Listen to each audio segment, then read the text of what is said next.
जय श्री राधे दोस्तों, आइए सुनते हैं आज की कहानी। कहते हैं कि एक बार एक गुरु अपने शिष्यों को लेकर कहीं घूमने जा रहे थे और रास्ते में चलते चलते वो अपने शिष्यों को अच्छी संगति के बारे में बता रहे थे कि अच्छी संगति का क्या परिणाम होता है और अच्छी संगति का हमारे जीवन पर क्या प्रभाव है। लेकिन शिष्य जो थे इस बात को समझ नहीं पा रहे थे। फिर भी उन्होंने अनेक प्रकार से अपने शिष्यों को समझाने का प्रयास किया, लेकिन शिष्य उस बात को समझ नहीं पाते जो गुरुदेव बताना चाहते थे। तभी कुछ आगे चलते हैं तो गुरु की नज़र एक पौधे पर पड़ी। वो पौधा था गुलाब का। गुलाब का पौधा फूलों से भरा हुआ था और उसके नीचे भी बहुत सारे गुलाब टूटकर गिरे थे। तभी गुरु के मन में कुछ विचार आया। उन्होंने अपने शिष्य को कहा कि उस गुलाब के पौधे के नीचे से थोड़ी सी मिट्टी उठाकर लाओ। शिष्य कहने लगा कि गुरुदेव, हम उस मिट्टी का क्या करेंगे? लेकिन गुरुदेव ने जब फिर से उसे आज्ञा दी तो वो वहाँ से मिट्टी उठाकर लाया और अब गुरु ने अपने सभी शिष्यों को उस मिट्टी को सूंघने के लिए कहा। एक एक करके सभी शिष्य उस मिट्टी को सूंघने लगे। उन सबको उस मिट्टी में गुलाब की महक आने लगी। उनको लग रहा था कि ये मिट्टी नहीं गुलाब है। तो बड़े आश्चर्य से वो अपने गुरुदेव से पूछने लगे कि गुरुदेव, आखिर ये कैसे हुआ? इस मिट्टी में गुलाब की महक कैसे आ रही है? तो गुरु ने अपने शिष्यों को बड़े प्यार से समझाया कि यही तो अच्छी संगति का प्रभाव है।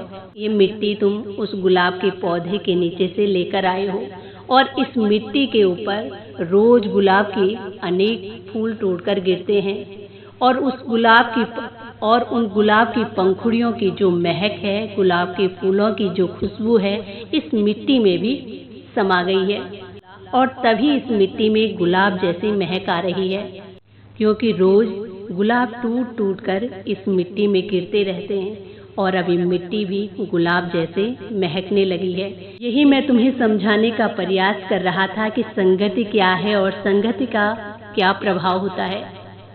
गुलाब के फूलों के साथ रहकर इस मिट्टी में गुलाब सी महक आने लगी। ये सब इसकी संगत का प्रभाव है, क्योंकि इसकी संगत जो है गुलाब के फूलों के साथ है। जिस प्रकार गुलाब की पंखुड़ियों की संगति के कारण इस मिट्टी से गुलाब जैसी महक आने लगी, उसी प्रकार जो भी मनुष्य जैसी संगत में रहता है उसी प्रकार के उसमें गुण दोष आ जाते हैं। अच्छी संगत में रहता है तो अच्छे गुण दोष आते हैं और बुरी संगत में रहता है तो बुरे ही गुण उसमें प्रवेश करते हैं। इसीलिए जीवन में हमेशा प्रयास यही करना चाहिए कि हमें संग अच्छा मिले और अच्छे संग को ही ढूंढने का प्रयास करना चाहिए, जिससे हमारे अच्छे चरित्र का निर्माण हो और हम सबके साथ अच्छा व्यवहार, अच्छा आचरण करें। किसी ने बहुत सुंदर कहा कि अच्छा चरित्र नहीं है तो बल, बुद्धि और विद्या का भी कोई अर्थ नहीं, क्योंकि चरित्र अच्छा हो तो वो अच्छे ही कार्य करेगा।